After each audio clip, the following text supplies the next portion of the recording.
says that it's not permissible for any religious group to congregate and pray. So that doesn't discriminate in any way against any particular religion. It speaks generally about all religion. And the reasoning it gives, it says is that because the public harm is more than the public benefit.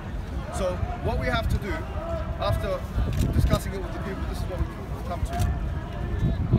First and foremost, one important distinction is that it talks about congregational prayer and not individual prayer.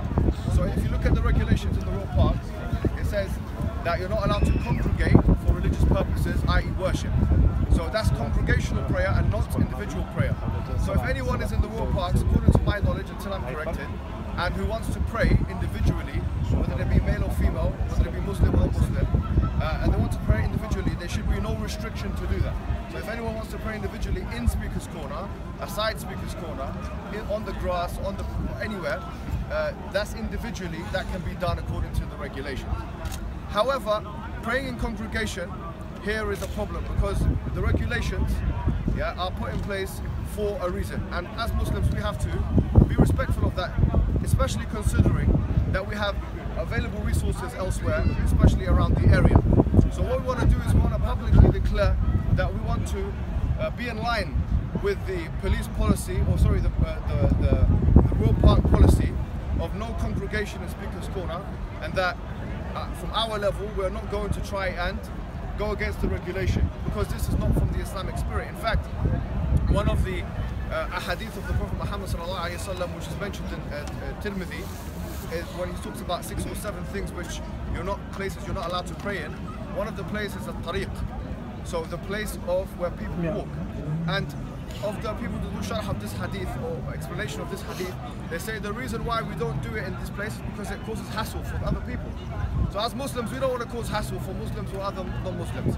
Yeah, because as you guys know, you should know that our religion is not a religion which is attempting to make things harder for people, generally speaking. However, and this is where we say however, right? If you look at the royal policies or the regulations, it also says that this has to be enforced of all religions and not one specific religion, and that if it's not going to be allowed for one religion, it must not be allowed for all religions. Now we have noticed that there are some African people that are of Christian background that come round and congregate and that they play with the tambourines in a religious worship, and sometimes they have not been recommended by the police to stop or desist what they're doing. So what we want to say is that to try and avoid this kind of discrimination, which we would consider exclusivizing the Muslims in this treatment of reprimands, we have also put a policy in place to protect our own interests as the Muslim community. Now this is called the 3-strike policy. Wait a minute, what's going on now? Yes, it's called the 3-strike policy. As you know, for the 3 options. Yeah, so 3 is an odd number. The 3-strike policy works in the following way. We have a panel of Muslims, of 5 Muslims, known to the people of the park. Most of them will be known to the people of the park, and their names will be released maybe shortly. Yeah? 5 is an odd number, so a decision always has to be made. It will be like a consultative process, and a decision always has to be made. If any evidence is produced to us as the Muslim community that the police is failing to reprimand other religious people from other faiths when they are worshipping in congregation, and that happens more than 3 times, and there is good enough evidence, the panel of 5 Muslims will decide whether that is something which necessitates a strike.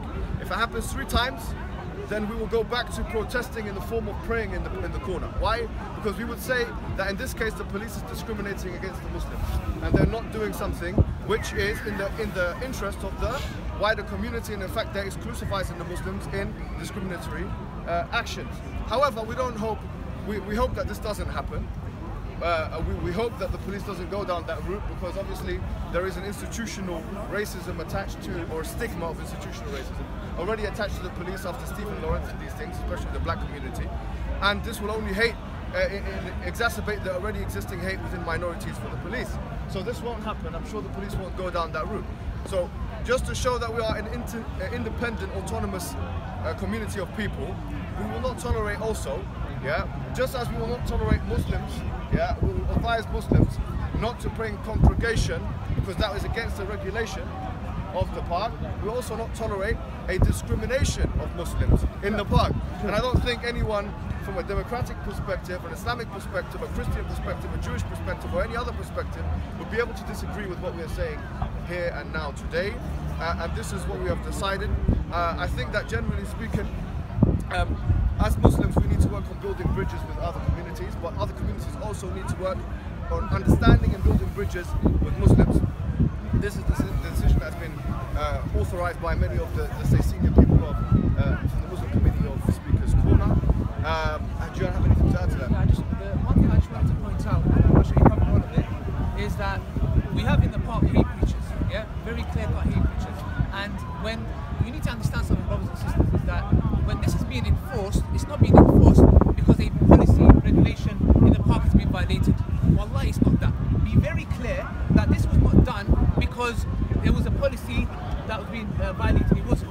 The reason it's being done, and let me tell you guys, I want to go to Surah Buruj verse 7, even though it had Allah subhanahu says in the Quran, and we were watching what they were doing with the believers. They punished them for nothing but that they believed in Allah, the Almighty, worthy of all praise. So Allah's talking about here with the polytheists and what they were doing to the believer men and the believer women. Now I'm not saying to you this was going today and that person between us. No, I just want to notify you guys that this is a step towards that. Because you know why? It's because of the hatred that they have towards us Muslims. Why? Because we prayed it. Yeah? We prayed it. We didn't know how many people. We make sure that we're not walking past. So the only reason, and this is the lady who started, this was a lady who I spoke to first when Tony Robinson came. She took a bacon out of her hand. Like I'm a vampire. You know when you go to a vampire and put garlic, yeah? And it goes, oh, yeah? She took a bacon out like bacon means something to us. Oh, I'll cook your bacon and eat it. I want to go with that. So the problem here is this. When you look at the Muslims in history, they live side by side with the Christians and the Jews. They had their churches, their prayer, whatever they want to do, no problem. And we are supposed to be the ones that are accused of stopping. You got here to enforce religion on other people and shove it down their throat. Look at the hypocrisy that's happening today. Be it Bob, be it Harton, I'm going to name people, yeah? Be it that lady, the only reason they stopped us from praying, wallahi, is because of that. Because you know the police had no problem. The police, even though it was in the policy, they had no problem. Because you can see in the video when that lady speaking, the officer was speaking to his higher up. And I said, there's no problem, let them pray. But when they brought the policy into place, they did not do it because of violation of the policy. I'll repeat it again. The only reason is that, wallahi, brothers and sisters, they hate us. And I will mention Nazi Germany again. You know why? Because believe me, Hitler did not come and say, kill the Jews. Because nobody would have done it. You know what happened? It was a gradual dehumanization of the Jews. It was a starting point. They had banners and they had posters of Jews with big noses and evil-looking creatures. And that's exactly what's happening to us today. And eventually, if we don't stand up to it and talk and we obey by the law of the land, the police officer spoke to Steve, the tour guide, amazing guy. He came and raised with us. We talked with him. We know they're doing their job. We don't blame them. But just know we have to stand up and talk to this. And that's about it for me. Yeah, so just to kind of reiterate. I agree, and I'm English. Thank you very much. And you're Christian. Yeah. So what we're saying, just to reiterate the point here, the point is what we've put in place is a three-strike policy. If we see a group of Christians or Jews or Sikhs or whatever congregating in a religious worship type congregation, what has to happen is that evidence will be presented to the panel of 5 people. They will judge whether that is a transgression of the police or whether the police have an acceptable excuse. If that happens 3 times, we will no longer comply by the regulation because no one is, because we are being exclusivized in treatment, and that is of course a step towards the new work laws that you're referring to. One last thing, guys, and this is the last thing we're going to say, is that look at it's interesting you saying this because just recently, 2-3 weeks ago, there was this whole palaver about freedom of speech, and no one here is talking about freedom of religious expression. It's really, really interesting because why not talk about freedom of religious expression? Now we've started a petition, which you guys in China put it in the description boxes of these particular channels we have control over, that to change the regulation, because that's the best way of doing it and to secure it for future generations. To change the regulation to allow for congregation. Now I would recommend to the policymakers, by the way, that there is an upper limit because you can imagine here being Eid prayers, like you can't imagine 3,000-4,000 people, that could be problematic. Make an upper limit of a congregational prayer of, for example, 10, 15, 20, whatever you want, but don't disallow people in a place where it's meant to be freedom of speech and expression to express themselves in whichever way possible, which doesn't harm anyone else, which is in accordance with the harm principle and liberalism in general. what I just want to finish off with.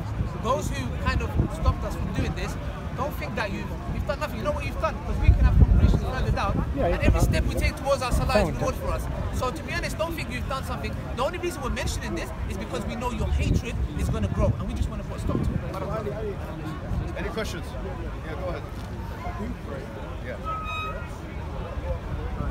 If you pray individually, you're not even breaking the regulation in congregation. They're not going to arrest you. They're not going to lock you up.